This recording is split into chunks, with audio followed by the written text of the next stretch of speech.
Carter, a box of rocks, or these dumb women? Let's find the answer, starting with number 7. Pretty Ricky Diamond Blue Smith, better known by his stage name, Baby Blue, was a member of the hip-hop group Pretty Ricky. However, his fame was overshadowed by his involvement in a massive COVID-19 fraud. In 2020, Smith faced federal charges for defrauding the government of over $24 million in coronavirus relief funds. Smith's charges included wire fraud, bank fraud, and conspiracy. According to the Department of Justice, he used falsified documents to obtain a paycheck protection program loan for his company, throwbackjersey.com, for over $425,000 and another for more than $700,000 for his other company, Blue Star Records. The investigation revealed that Smith was part of a larger operation that convinced others to file fraudulent applications for relief funds as well, and he allegedly received kickbacks on those too. In total, the scheme involved about 90 fraudulent applications, amounting to over $24 million, with approved loans totaling $17.4 million. Surrounded and using the money for legitimate purposes, Smith indulged in luxury purposes.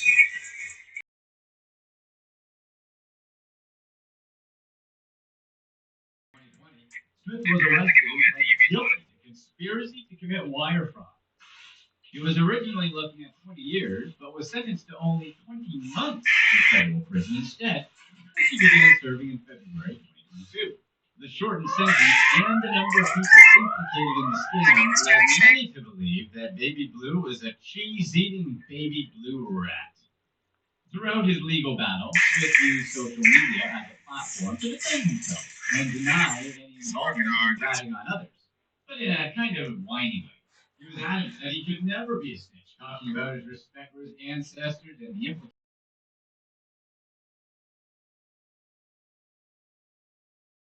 Before he headed off to prison, Smith also posted a message with his address at the facility, along with his prisoner number, just in case anyone wanted to send me like a comfort blanket or something for sure. Gangsters use that too. Moreover, Smith gave permission to the women he was dating to move on for Valentine's Day if he was going to be in town, which was a bit dramatic, and it's not like these women needed his permission. February 2023, Smith was released after serving a little. Big Money Blue, which reminded us that the blue monopoly money was the 50s, so it seems appropriate. Smith said the name change symbolized his determination to focus on earning legitimate wealth and leaving his past behind. Also, hopefully turning literally blue. Additionally, Big Money revealed that he had written a book sharing his experiences and lessons learned during his time behind bars. A little caged wisdom, if you will. Actually get caught on camera and put on the video. Actually get caught on camera and put somebody on stupid prison. Hey, they got to that guy like, excuse me. I'm gonna catch a lamp on camera. Right in front of everybody.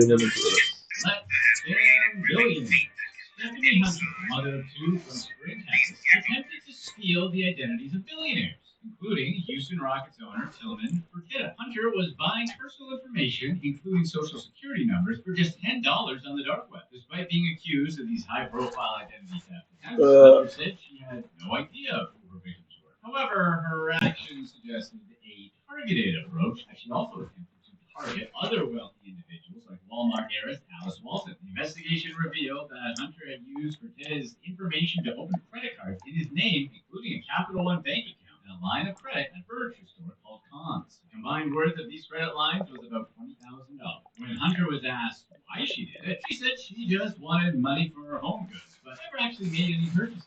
She dismissed the whole ordeal as a spur-of-the-moment mistake and said she felt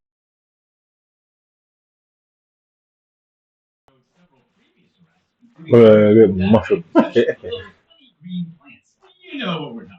Hunter was released on a $10,000 bond, but she may face additional charges as the investigation continues. You'd think billionaires would have really great identity protection, right? They got her pretty fast, so it must be okay. But still, it's pretty wild that she even got their info at all. Why she target people who pay other people to watch their money is beyond us. Number 5, worst guys to hire. Maddie Rossiter, James Rossiter, and Dean Smith were a group of phony contractors who ran a messed up scam targeting elderly homeowners. They managed to make a total of £45,000 from crimes committed on 18 properties across the UK by knocking on the doors of elderly people and convincing them that their roofs needed repair. Then they would overcharge by thousands of pounds and deliver tremendously shoddy workmanship. The trio actually posted a video of themselves straight up mocking John Bray, an elderly homeowner, right to his face as they replaced only a handful of tiles on his roof. The video showed the guys laughing at John and making fun of his age while bragging about their scamming. Now they were charging him a ridiculous £8,000. The poor quality of their work was evident when a chartered surveyor called for by Wiltshire trading standards described it as abysmal. The repairs were carried out without any skill or competence. It was likely done without the use of appropriate tools or a conscience. Sadly, the consequences of their actions went beyond financial loss. John Bray's son Steve revealed that the shame and embarrassment his parents felt due to the fraud likely contributed to his mother's passing. The emotional toll on the victims was devastating, and the behavior of these guys, which they flaunted in the video, only added to the pain and suffering they caused. In court, Maddie Rossiter and James Rossiter admitted to fraud by false representation and participating in a fraudulent business. Maddie Rossiter was just 16 years old during the time of the offenses and was only sentenced to 2 years and 3 months in prison, while James Rossiter received a 3-year and 4-month sentence. Dean Smith, the third member of the group, also pleaded guilty to participating in fraudulent business and was also sentenced to 3 years in prison. Can someone post a video of their first day in prison since they were so into mocking old people? Number 4, broken promises. Jennifer McBride allegedly participated in the theft of Lady Gaga's French bulldog.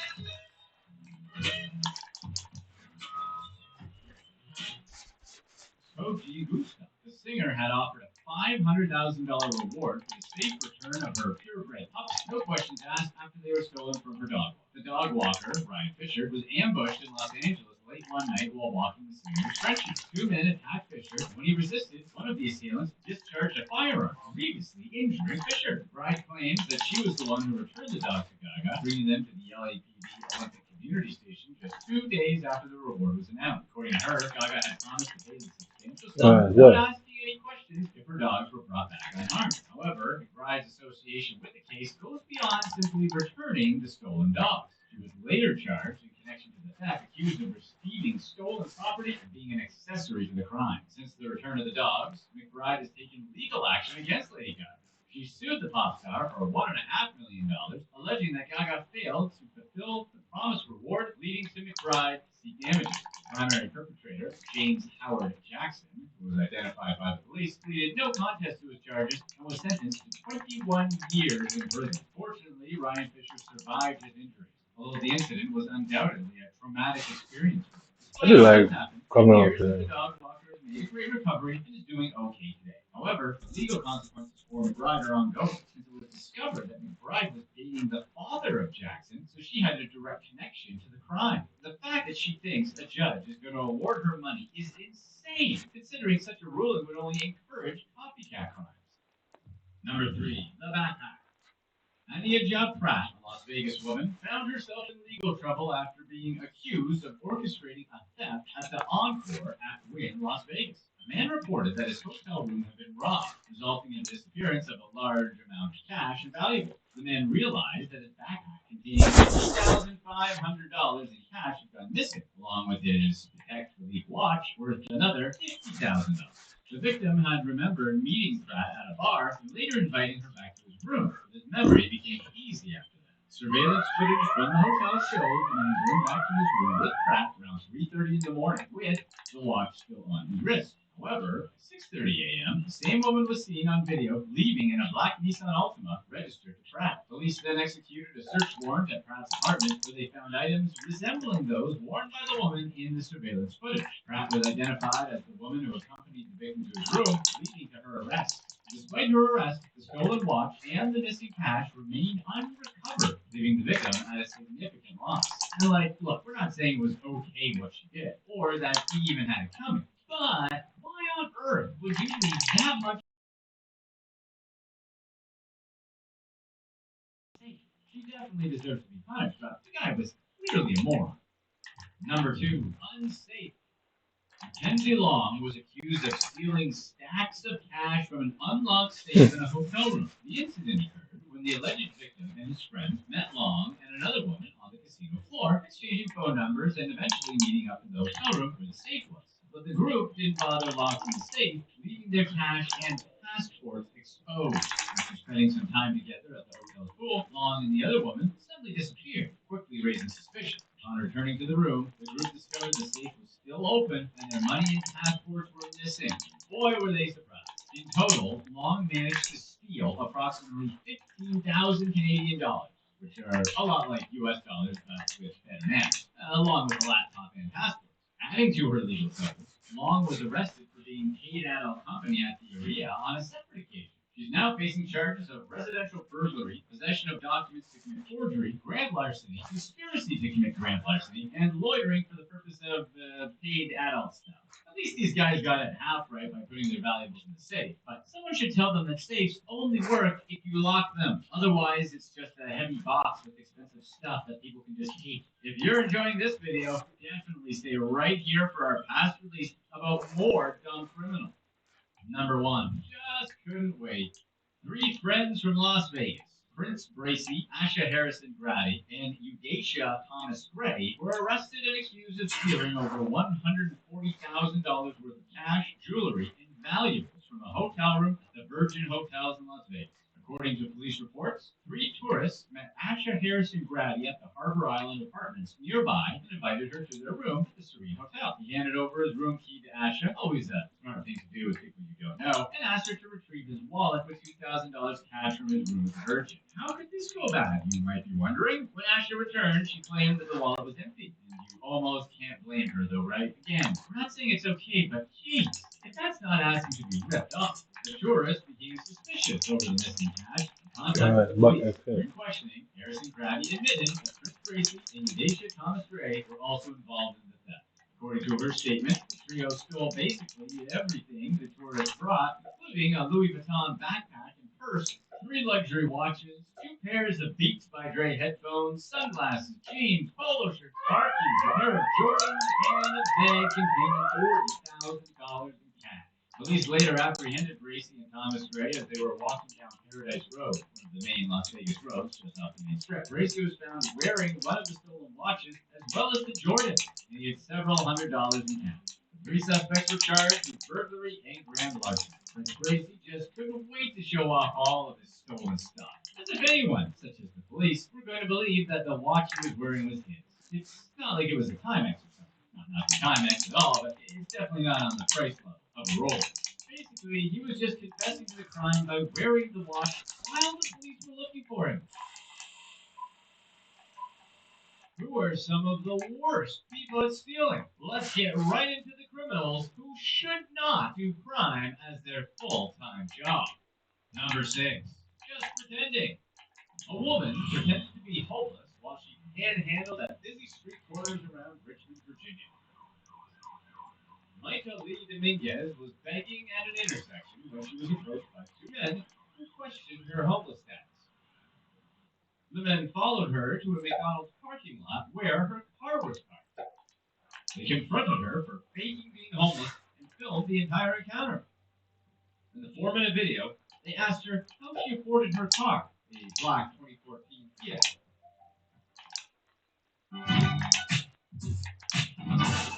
Alright, so the thing is, Today, Bethany explains how to manage your communications platform more effectively with the help of advanced analytics. In today's environment, the arrival of hybrid working and the increase in the number of communications channels has led to companies using new key performance indicators, also known as KPIs, that allow them to manage and optimize the performance of their platform. A system that is not being used correctly has a direct impact on productivity, and a faulty system could mean missed calls and a potential loss of revenue.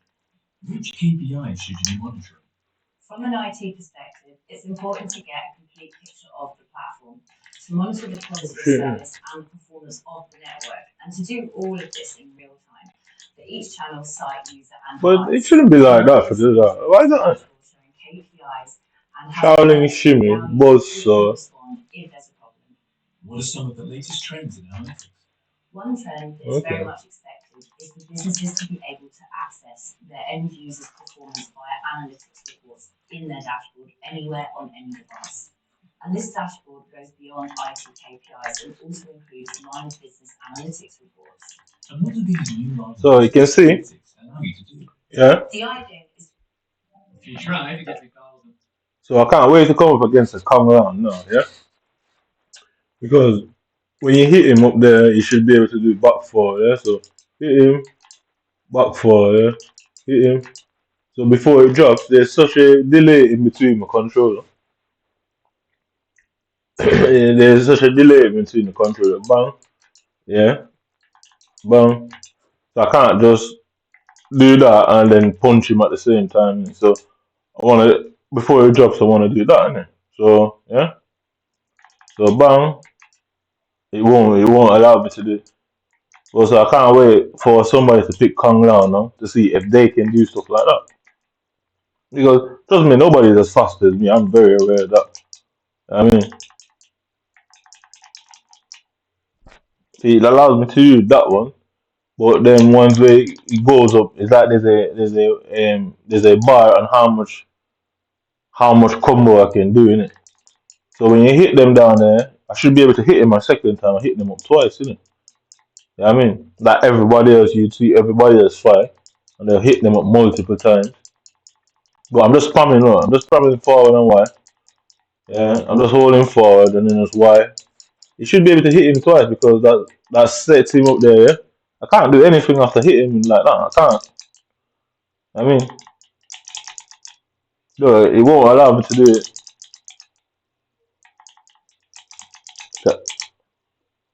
I mean,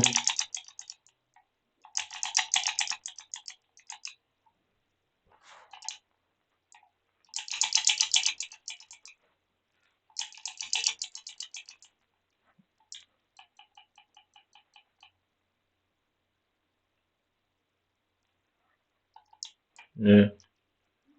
So mid, Shaolin strike, X, mid, overhead,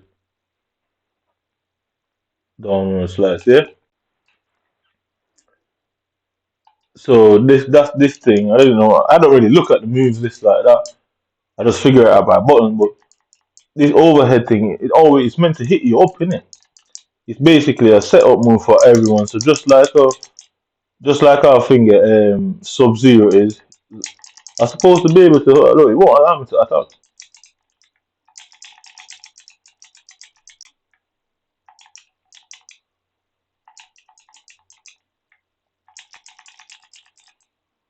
I mean, so hit him up there, it won't allow me to do nothing more than this.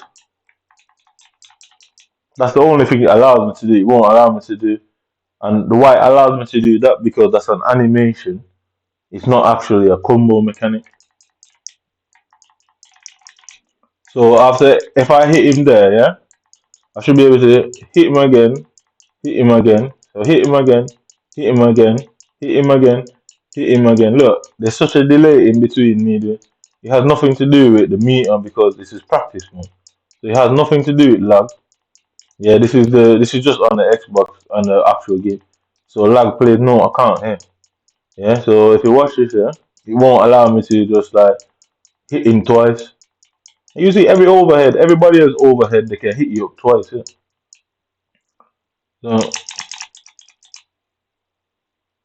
So it allows me to do that and then that. So that, yeah.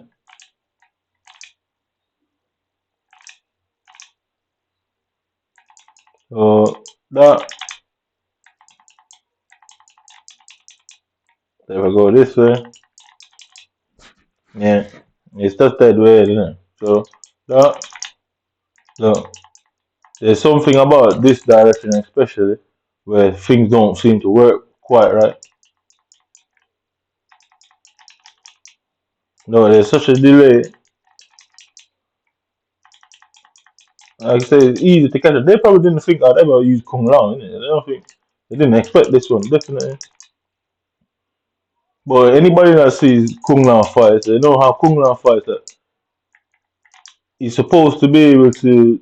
So I'm doing the spin thing. What the hell just happened? I do not know.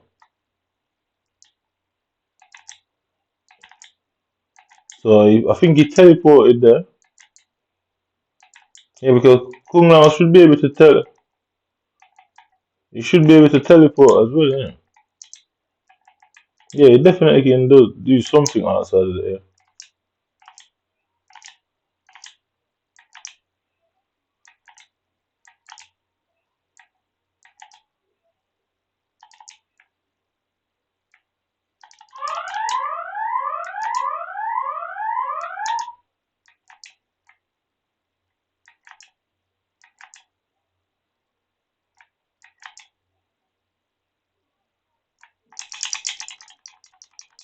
Yeah, so he should be able to do that, innit? So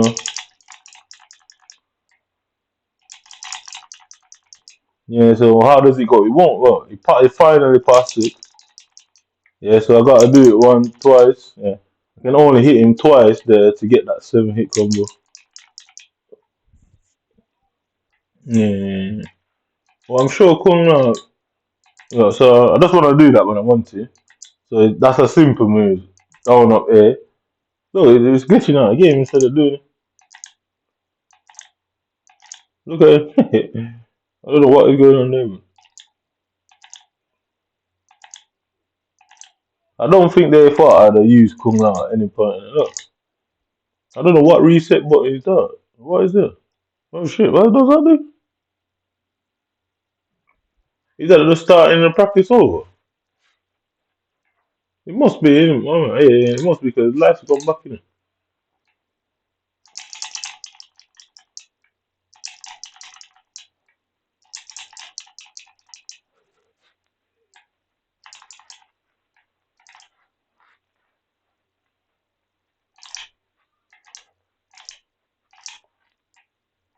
Alright, so, mm-hmm.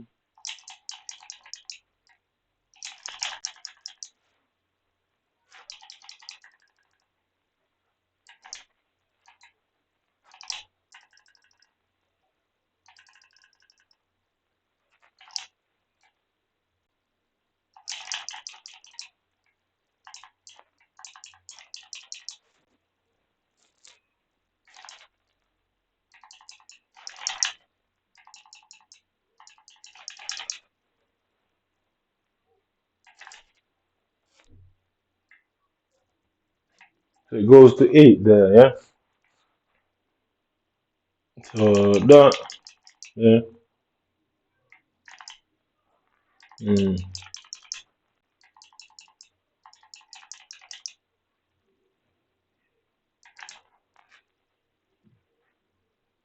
mm.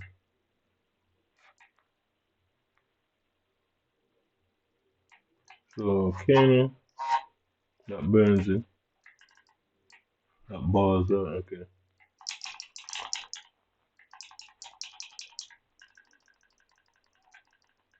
Nah, I don't know.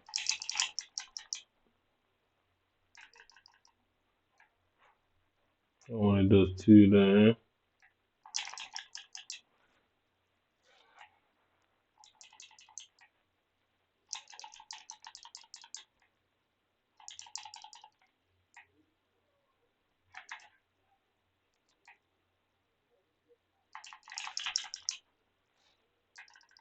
Wrong way. That's so difficult that you can't, that's so difficult to orientate. So it chose him the opposite way when it does that. Alright, yeah, it chose him the opposite way. It chose him the opposite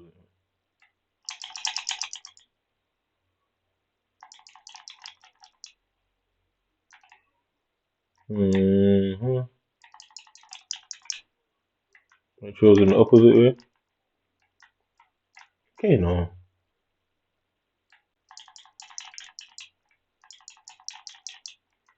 I chose him the opposite way. Yeah. He won't come out now. Yeah, he won't come out now. So you can see the pressure and everything. He won't come out. He won't come out. So that's what I'm saying. They're stopping it out every time. So I'm pressing everything. He was okay, no, won't come out. I'm pressing the wrong button. That'll be it. That's it. Right. Mm, Alright, so that grab him there, he's gonna fling in the opposite direction.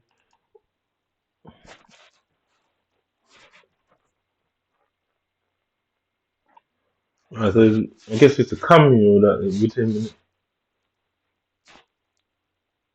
Yeah, because Kano just goes forward. It's not like the rest of them. Not like how Sector would do it. Because Sector is wherever you are at the screen that it comes out. But Kano just goes in one general direction. So so that, grab him there, he's gonna throw him that way. So he keeps going to the opposite direction. I'm struggling to orientate this thing. I said it's going that way. He keeps going that wrong way. It's because I think the throw over until he hits the floor. I guess the game recognizes it as he's facing that direction still. Isn't it? So obviously the attack's coming.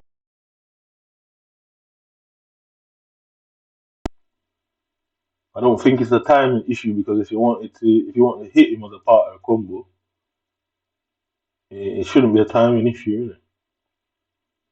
So that, grab him there, he's gonna go. So there you go, yeah, I don't think. And then he keeps coming out the other way. Isn't it? So until he hits the floor, the game doesn't see it as Kang Lao in the opposite direction. Yeah, he doesn't see it. He'll always bring him out from the sideways, wasn't it?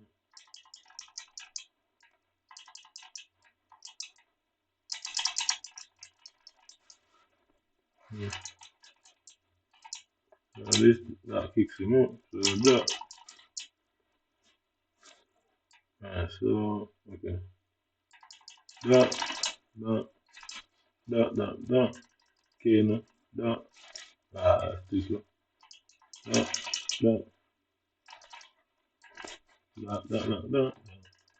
Okay, no. Burn. I swear Kang Lao could teleport at one point. I just think there's too much time between me going forward, like. So if I just punch him up there, yeah. So if I just punch him up there, I can't move again. Punch him up there, so I think they've done that on purpose. Punch him up there, he won't allow me to carry on that attack. Punch him up there, yeah.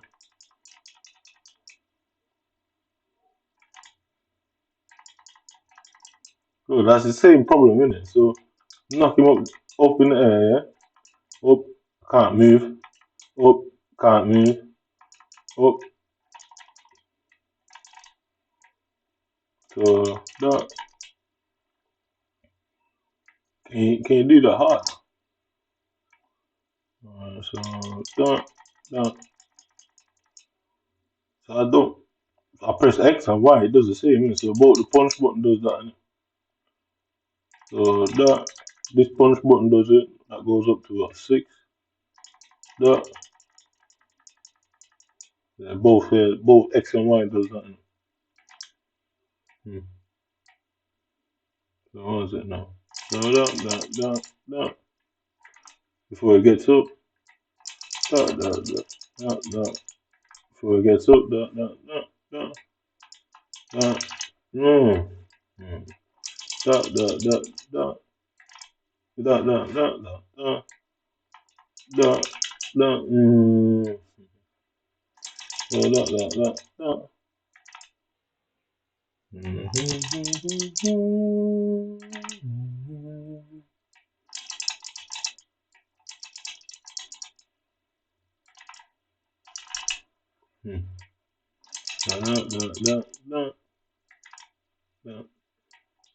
that so that.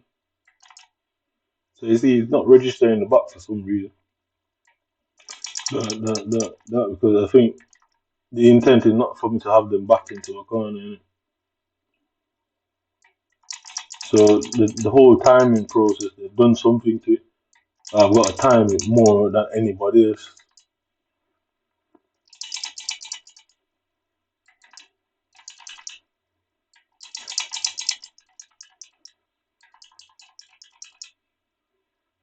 I wait till it drops.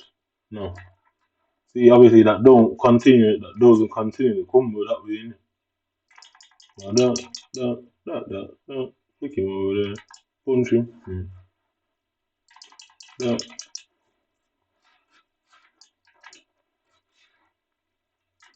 Okay, now come on, ball roll, 1, 2. Again, do it. Ball roll again, Kano. That.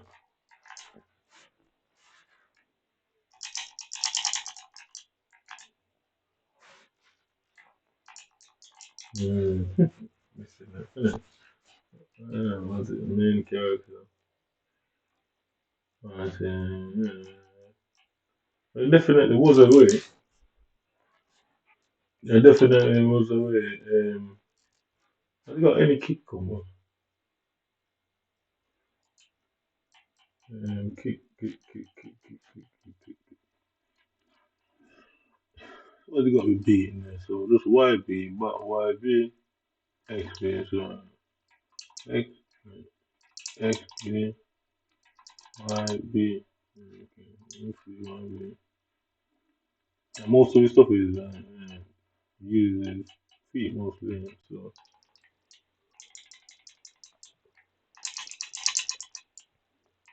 I do like it. Yeah, I do like him. He's pretty good.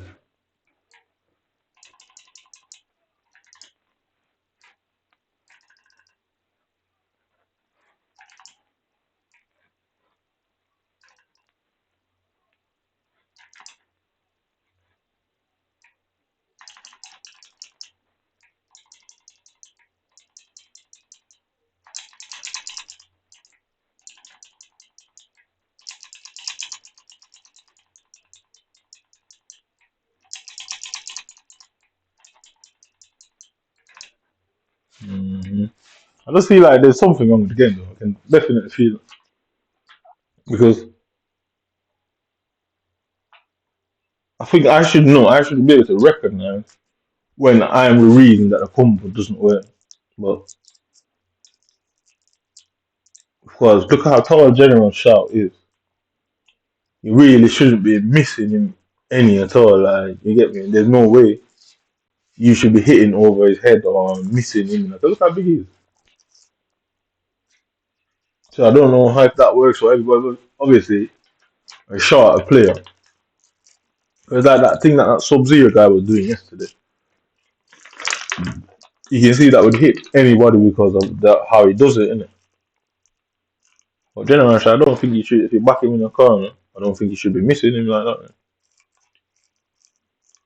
Yeah, I'll fuck around with him coming out for a minute. I do like it. He's actually really good.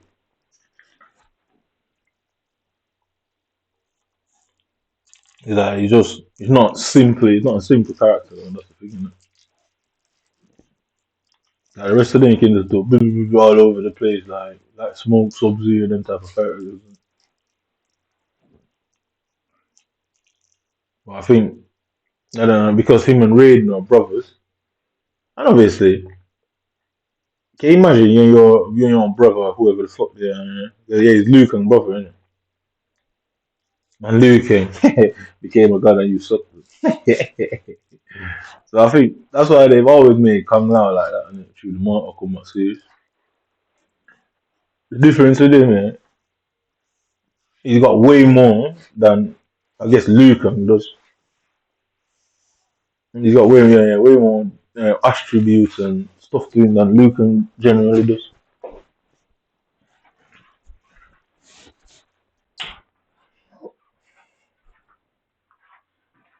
But he's good. I really like him. I'll go play with him for a minute and see what it's like and give.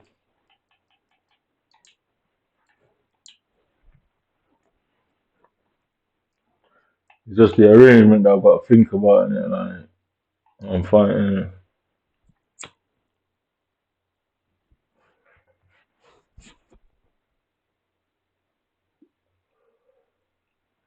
Apprentice, 11 days.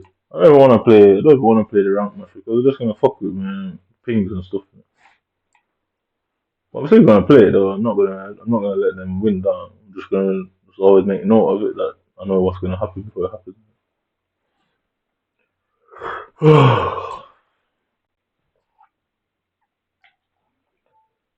Yeah. employees to help her, but she only distracted them from their work. She told the men that she never claimed to be homeless.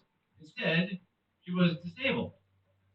The video made the front page of Reddit Monday and was viewed over 2 million times before it was quickly removed. Dominguez didn't let the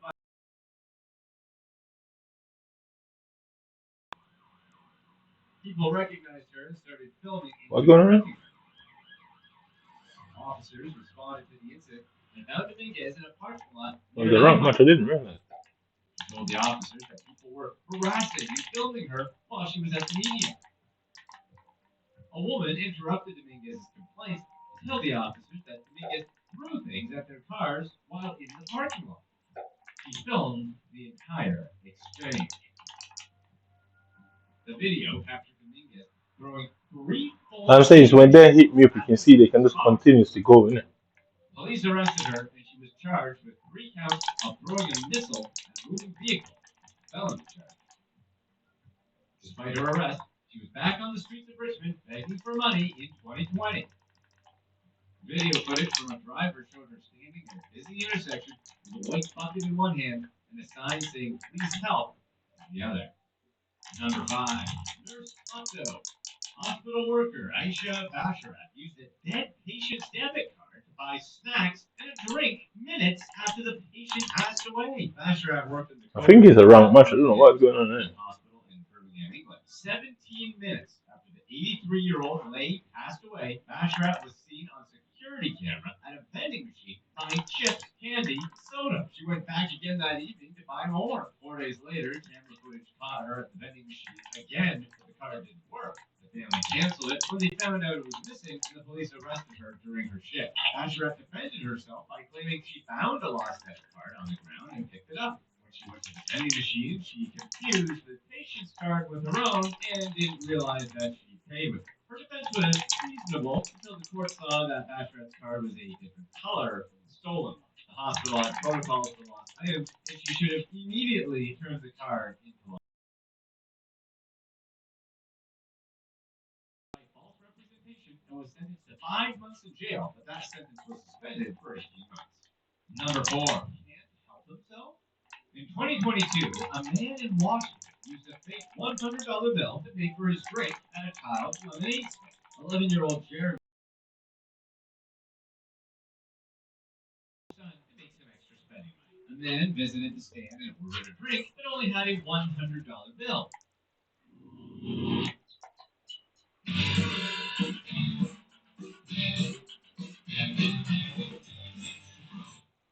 He asked for $85 in exact change, which was all the money that Jeremy had. The man must have spent $15 for a glass of lemonade, a big profit for Jeremy's business. Jeremy's happiness was short-lived when he went to a local gas station and tried to use the $100 bill, only to be told it was fake. Authorities were very upset on Yeah, I was just watching this thing. Yeah, I found a £20 note once. Maybe about what? In about 2021. I posted it online as well. I found this £20 note. I didn't even know. I was just walking in Saleswork and it just fucking blew my way. I went to Spot. I seen it. They're gonna say it's fake, innit? Well, I think because I posted it online. Yeah, I think because they posted it online, they had to take the L, innit? Because what I think they were trying to do is said I'm spending fake money, innit? But they couldn't make sense of what they were trying to do. The things that they're doing, you can't be a fraudster by yourself. Like, yeah, it can't be done. You can't be a fraudster by yourself. I don't understand what they're trying to pull off there. Blank credit cards and used a machine to print the account numbers of legitimate accounts. They covered the cards with security codes since they hadn't been activated. Then they would take a piece of white paper and tape it across the security code for the valid account. The cards wouldn't scan when they used them in stores, and after a few failed attempts, they would say that the strip was probably not working, so that the cashier would enter it manually. When the cashier keyed in the card information, it would link to a valid account, and the transaction would go through. Rodriguez and Stafford used the card at a Leesburg dollar store called Fred's. They returned the next day to do it again, leading to their arrest. Police searched their vehicle and found items that the pair purchased from Belts and Dillard's and Lowe's and Home Depot cards. They estimated that the two stole $2,800 over those 2 days. I figured out. Believe that Rodriguez and his staffers were part of a much larger organization that was likely based in the Atlanta area. Police asked the public to be on the lookout for these criminals. So you see, when he hits me up, he can still come at me in it. Fraudulent activity. Number 2, fake homeless dude. Gary Thompson pretended to be mentally disabled to receive Medicaid benefits while panhandling outside of local stores and gas stations. The Kentucky man made around $100,000 annually by panhandling, on top of the $81,831 he received in Medicaid benefits. Between 2009 and 2013, he claimed to receive supplemental security income benefits of $24,884, completely misrepresenting his earnings. Fake being handicapped by contorting his face and slurring his speech. He held one hand close to his body, positioning it in a way that made it look like he couldn't use it. He aggressively panhandled at a local shopping center where he was often seen in a wheelchair that he didn't need. In 2013, he was arrested, pleaded guilty, 2 counts of theft and taking money from shoppers while pretending to be handicapped. He was already serving a 14-month sentence for passing a bad check and 7 months for assaulting a corrections employee. He was sentenced to an additional 42 months. Soon after he was released from prison, he was seen panhandling around Louisville at fast food restaurants and convenience stores. He bragged to reporters about how he made an average of $100,000. Should get him. Just from Should get him. He Should also get him. claimed that there was a time that How did I not get him there? How? $500,000 after being injured in a He was literally in a kick motion. How did I not get him there? He vowed he'd stop pretending to be disabled if people gave him money when he asked for it. John Bull, a reporter from Wave, wore a hidden camera to talk to Thompson, who told him that he fell out of his wheelchair that day and needed bus fare to get home. He said he was hit by a truck. Bull asked him his name, to which he answered that he was I say I just put that video up about some random guy, some black guy called Theo. He's called Theophilus, somewhere from Africa. He apparently works for the NHS, isn't it? So I keep telling this guy I don't want them to contact me, innit? Like, so I asked for a review. So I wait for when these guys come out with their review, innit? He asserted that he never faked his condition, despite pleading guilty when he was arrested a few years ago. He claimed he was physically and mentally disabled. The NHS diagnosed me as a schizophrenic, and I completely detest it. He planned on getting his life together and finding a job, but emphasized that he never lied. He was homeless and had nothing. Well, Thompson did get his life together like he told Bull. Look, he gets to continuously go. After a violent confrontation, police charged him with 2 counts of assault that started after an argument about $65 he lost earlier that day and cigarettes that reminded him of an 8-ball of cocaine. There were 2 victims. Thompson punched the first victim before climbing out of his wheelchair to stab them. He stabbed the second victim in the torso, then stabbed himself and claimed that he wanted to die. Psychiatric evaluation cleared him to stand trial. In July 2022, he pleaded guilty, given probation. Then he was back out on the streets of Louisville, and Bull was immediately flooded with complaints about him returning to panhandling and attempting jewelry theft at a mall. Bull disguised himself again. This time, Thompson was mumbling to himself incoherently. He quickly recognized Bull and wanted to know if he had a hidden camera on him. The Bull went away and returned with a cameraman. He shot Bull down when asked if he knew why so many people were complaining about him, saying that he was asking for food and money for food since he was homeless and starving. The exchange ended abruptly when Thompson got out of his wheelchair to rip Bull's microphone from his hand and throw it in the middle of the street. Number 1, selfie. Over his head? Oh, you stupid shithouse.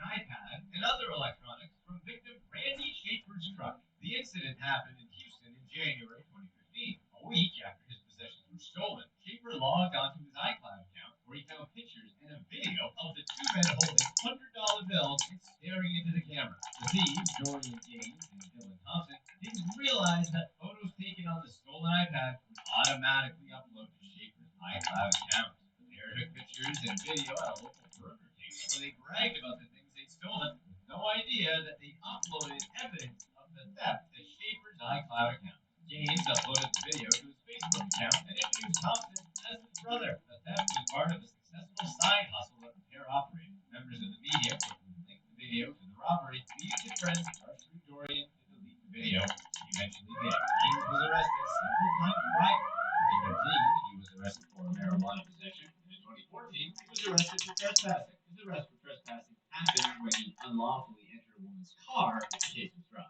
He had a tattoo of the word brilliant across his chest. Soon after, a YouTube video called Burger King Ballin' surfaced where the pair waved around stacks of $100 bills and told viewers not to concern themselves with how they got the money. The video went viral, leading to the duo's arrest in January 2015. They were sentenced a few weeks later and didn't face jail time, despite the evidence making it clear they were guilty. Instead, they were ordered to community supervision for the next 5 years. Part of the sentencing involved routine drug and alcohol testing. Deans also had to repay Schaefer $9,000 in $175 monthly payments to cover the damages to his vehicle, the cash stolen, the iPad, and anything else that was taken. The payments began in April 2015. Click to watch one of these next videos. Let us know in the comments section what you'd rather do. Have $50 million right now, but instantly be 70, or have the knowledge you have right now, but be 18 with no money.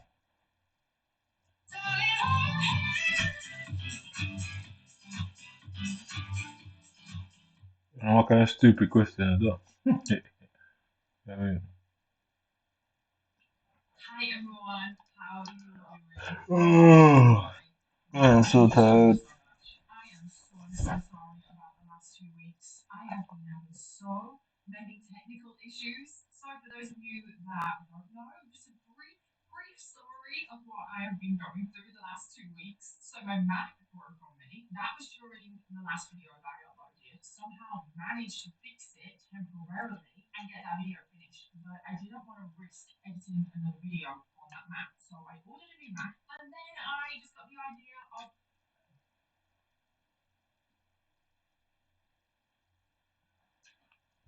Who are some of the people who completely lied about themselves? Let's get going with number 5, identity crisis. In 2017, Victoria Waldron, a Georgia teenager known online for her prank videos and Vicky, came under fire. She was claiming that despite her blonde hair and light skin, she is actually black. She said she took a DNA test to prove that she always believed in her heritage, even though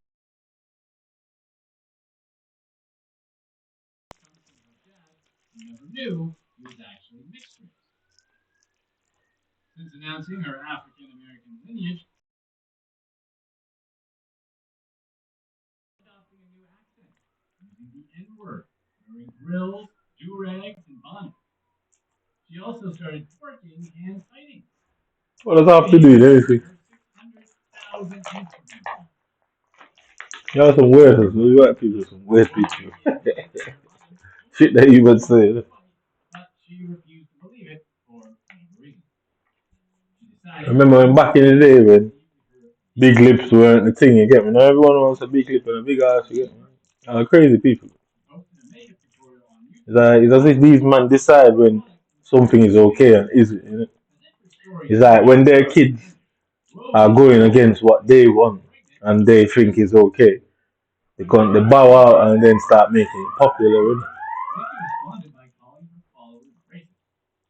She posted a DNA test that said she was 45% black and 54% European, even though she So apparently, I'm watching this thing about Whoa Vicky, where they're saying that she is pretending to be black. Yeah.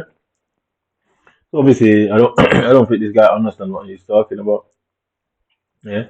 She never said she was black. She said she has black heritage. It's just you have to understand what somebody's saying to understand what somebody's saying. Yeah? She didn't mean she was a black person, which obviously isn't. But if I go, obviously, my son, me being half and half, my son is born from a full-fledged Caucasian. So he's about 15% at this point, in it, because my obviously half Caucasian and her full Caucasian would make 45%. So he would only have 15%, you get me, innit? If he goes and have another kid now, if he goes and have a kid with a Caucasian person, that kid's gonna be as white as shit. You know what I mean? But can you deny that the kid's got black in him? No. So obviously that's what Wo Vicky was saying, isn't it? Like something about her grandfather or not. But obviously everybody wanted to jump on her case for it, innit? I hate people, but yeah, I really do. I mean, you can't say nothing without, you can't do nothing, say nothing. If you're racist, is a problem. If you claim the other race is a problem, it's just always a problem with some people. There's some fools just out there that, just sat at home just waiting to make problems. Vicky was arrested at a mall in Yeah. Greensboro, North Carolina, for kicking a police officer. Mall security and police gave her several opportunities to leave the mall, but she refused. Ah, where those, bro? Where is he? I'll try to come down. I do like caring about you. Slow me down. I need a defensive player.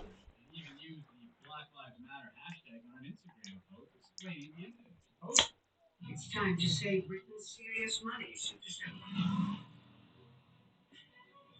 These guys came into my house but trying to expose things I do online from behind closed doors. I see you got a good spot, Seamus. Thanks. I'm sure Roman and Austin will let me share. I'm trying to on purposely misinterpret the shit I do and say.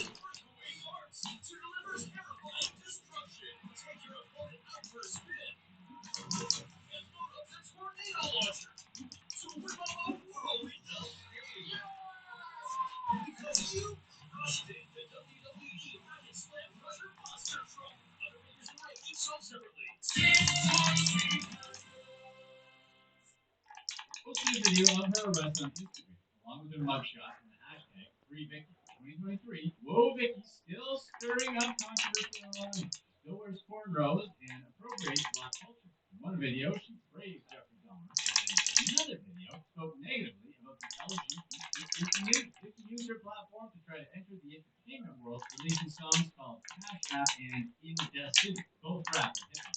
Still has more than 3 million Instagram followers, and following the celebrity skincare trend, started her own skincare line called Whoa Skin. Another controversy from Whoa Vicky is perhaps her high-profile beef with Bad Baby, though Vicky said it was all just joking. And really, that was a hard beef, because who are you going to sign with, Both of these young ladies are such beacons of light, it was nearly impossible to pick a side. It's like you have to choose between mom and dad or something. It was a horrible situation for her, so thank God it's over.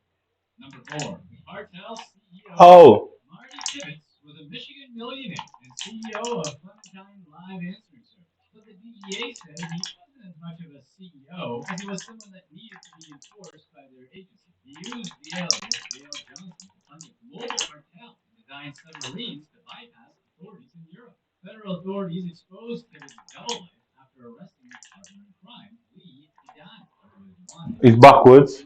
Alright. contraband, firearms, and narco submarines.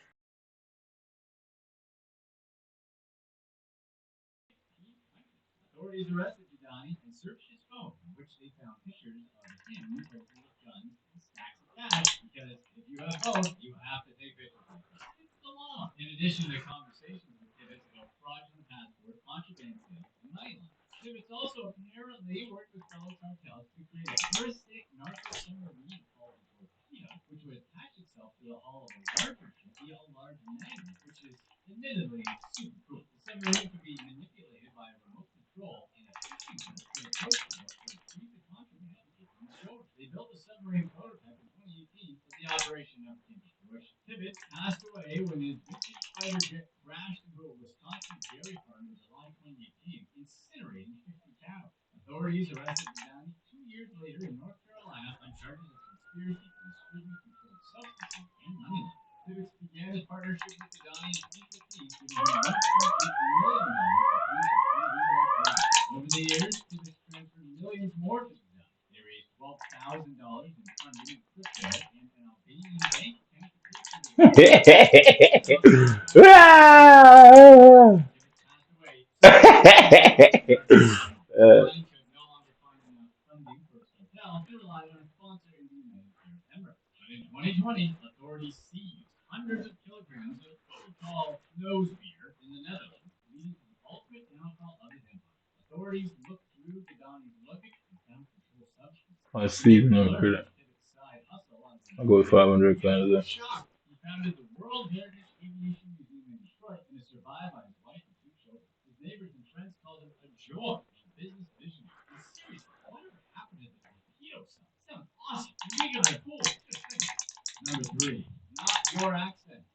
Spaniard Hilaria Baldwin, a former model famous for being Alec Baldwin's wife and older mama, had to eventually admit that her name isn't Hilaria, and she isn't from Spain. When someone called her out on the brewing conspiracy that she was impersonating a Spanish accent, Hilaria posted on Instagram and admitted her true identity. Her agency's website claimed that Hilaria was from Mallorca, Spain, and was raised in Boston. She said she was raising her children with her native language, Spanish. Hilaria was known for using a pronounced Spanish accent in media. On a TV cooking show, Hilaria even claimed to forget the English word for cucumber because she's just so Spanish. But Hilaria confused fans when her American accent came through on Instagram in response to Amy Schumer, who called out Hilaria's suspiciously in-shape body after just giving birth. So there's yet another Hilaria Baldwin conspiracy. Internet investigators with more time than sense eventually uncovered that Hilaria's real name is Hillary Hayward Thomas. She grew up in Massachusetts with no Spanish ancestry, even though she's a confirmed alum of a high school in Western Massachusetts. Hilaria claims that she moved to the U.S. from Spain when she was 19 to attend NYU. Her parents, though, do live in Mallorca and left the U.S. in the U.S. She claims she was practically from there. After the accusations about her fake identity came to light, Hilaria took to Instagram to clarify. She said that she was born in Boston but spent her childhood going between Spain and the U.S. She said she grew up bilingual and wanted her kids to be raised similarly. She also said she used the name Hilaria when she was in Spain and the name Hillary when in the U.S. So when she met and married Alec Baldwin and came into the limelight, she decided to just go by her Spanish name to make things easier. We're not sure what she means by that.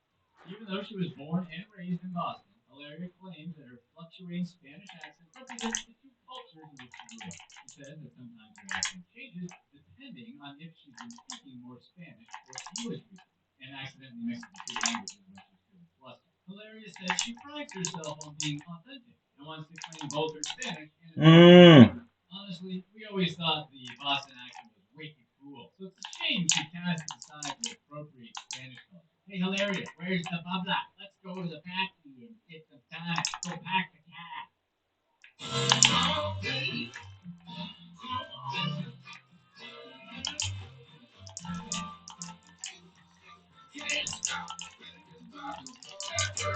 Yeah. Yeah.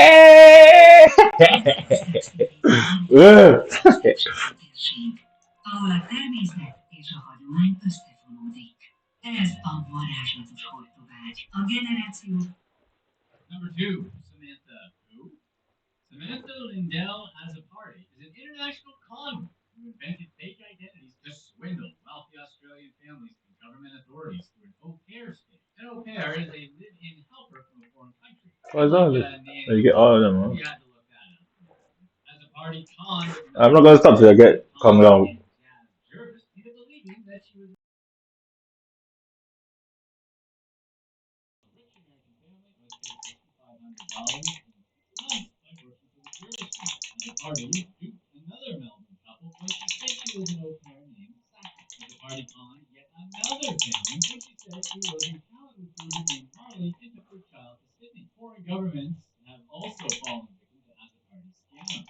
In 2013, she went to Dublin and claimed to be seeking refuge after being involved in human trafficking in Eastern Europe. The Irish government spent hundreds of thousands of dollars until her lies were exposed.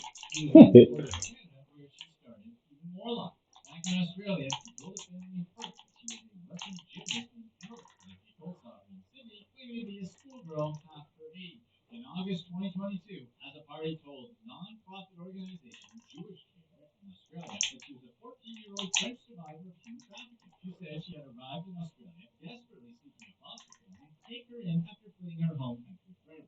When police questioned her, As a Party tried to run away. Eventually, told police that an Australian couple had been taking care of her for the last 5 weeks. When police tried to find her, family, she sent them to a slew of fake addresses. In French, broken English, she then told authorities she was lost. Investigators found out that her foster family's names were completely made. Any messages exchanged between them and Jewish Care were probably sent by As a Party herself. After a 9-hour interrogation and fingerprint analysis, police discovered that she was an international con artist who had used more than 40 fake identities. As a Party didn't appear in court, so her lawyer pleaded guilty on her behalf and made false representation to police that she was the victim. She claims to be dealing with a variety of mental health issues, including borderline personality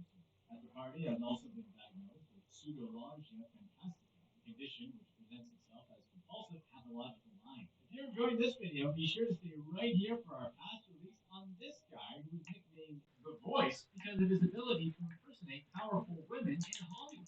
Number one, Rachel Dolezal. Like I said, that the police come, no matter what they're trying to use as subliminal message, they're shit. Like they can't go and do anything about all of these subliminal shots they said, man. Come do something about it. They insisted that their lineage is purely European. There's no evidence of African heritage at all. When a reporter confronted Dolezal about her racial identity, she dodged the question and continued to do so whenever they I mean, Dolezal has been transforming her appearance to an African American for 8 years.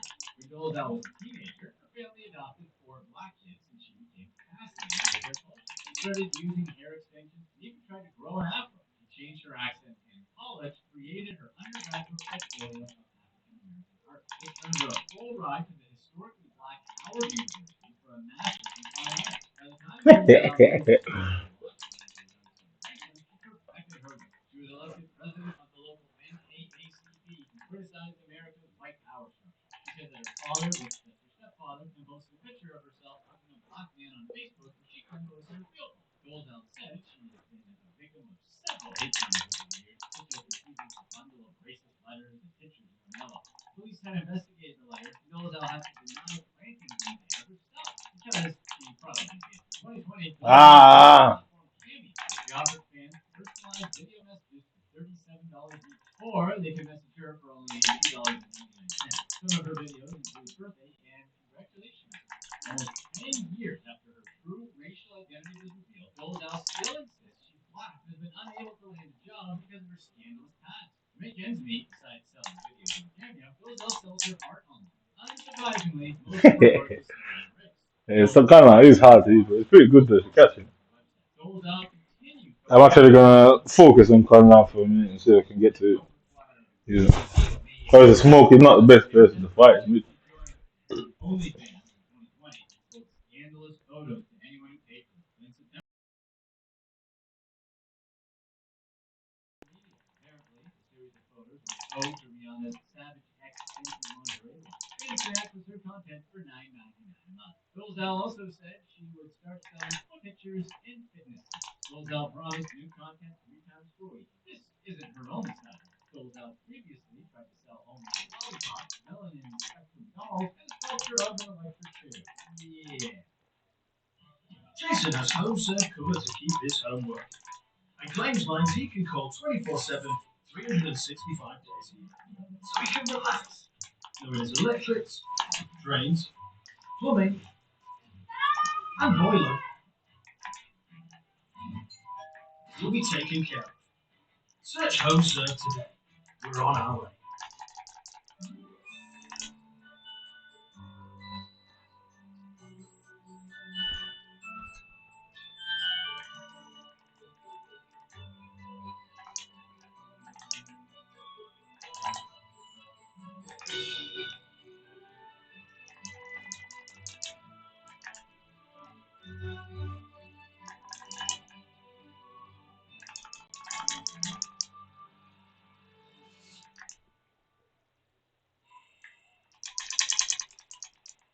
Imagine you're an aspiring screenwriter working on a project that just had its funding approved. You have the opportunity to travel to Indonesia to begin researching and gathering material for your script. Since you're in another country, you need to worry about your transportation, food expenses, and ensuring that you have a translator on site. You're still waiting for the funds for the project to be released, but you know that it'll happen, so you're not worried about using your own money to cover the expenses up front.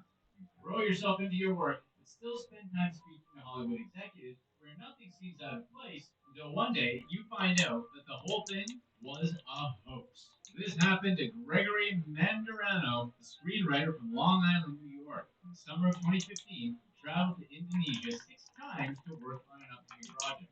But Mandarano would certainly not be this scam's first or last victim. Argobind Tahiramani is an Indonesian man who managed to scam multiple people by impersonating males and females. Argobind grew up in Jakarta, Indonesia, where he grew up within a freedom lifestyle. His father was a film producer and wrote rom-com and dramatic movie scripts. It was when Argobind's mother died that his life fell apart. And then his father's death led to tension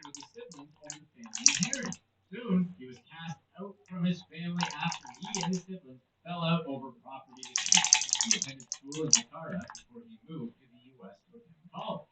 In 2000, he went by the alias of Harvey when he participated in the National Forensic Association competition in persuasive speaking. He placed in the quarterfinals, and this wouldn't be the first time that he would pretend to be Harvey. However, he was disqualified from a tournament after getting caught plagiarizing. Argobine started calling various people involved with the tournament to air out his frustration.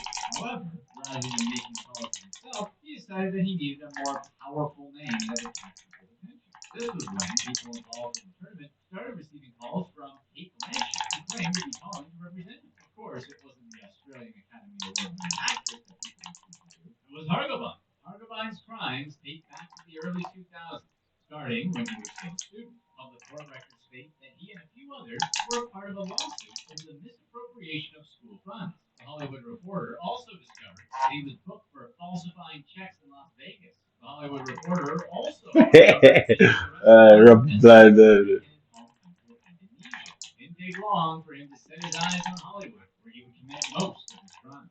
He used his knowledge of how the Hollywood industry worked to his advantage, aware that he could make people trust him if he pretended to be the right person. His ability to impersonate whoever he wanted made it easy for him to carry out some of his biggest cons. Not all of his crimes targeted celebrities. Dozens of the people he scammed were ordinary workers on sets, such as photographers, makeup artists, and stunt performers. He convinced them to go to Indonesia, where he made big promises of work and high budgets to accommodate their stay. He asked the marks to pay for their own expenses, like transportation, hotels, and food, with the promise that they'd be reimbursed. What Hargobine would do is simply overcharge them for expenses. He'd be in charge of making sure his marks had what they needed. Simply acted as an overly expensive middleman. Many of them willingly did It's this. very hard to fight smoke with it. Yeah. Thousands, even tens I of got, thousands I got of to expensive.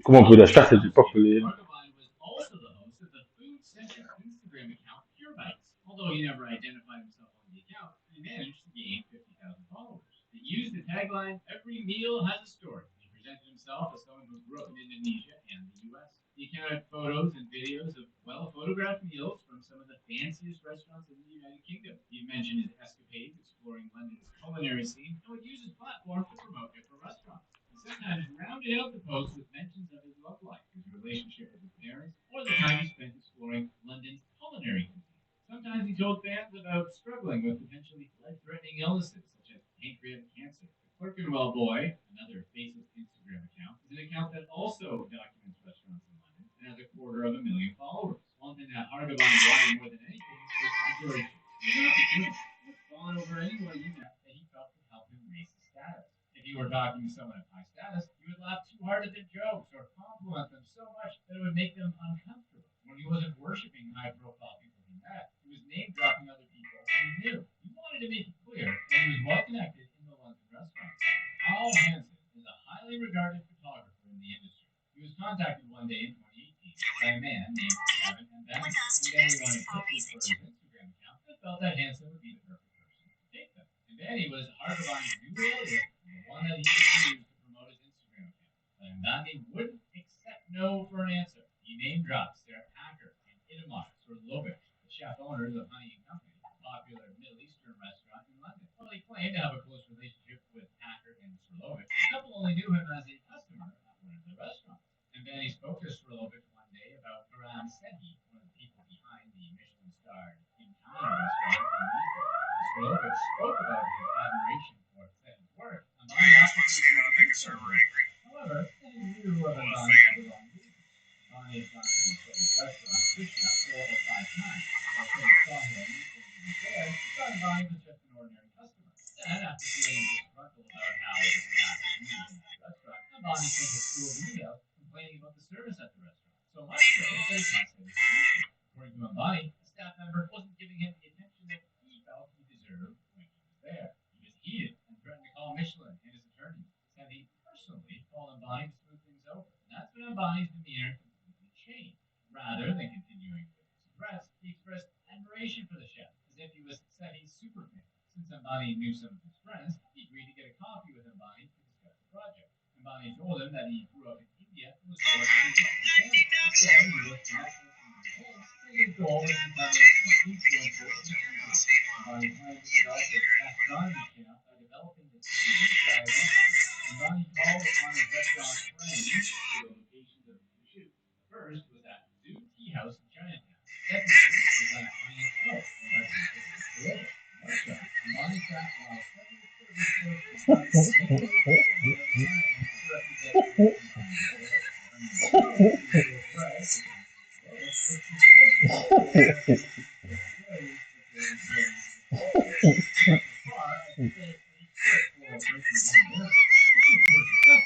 photographs were then took time for payment, which was over £4,000.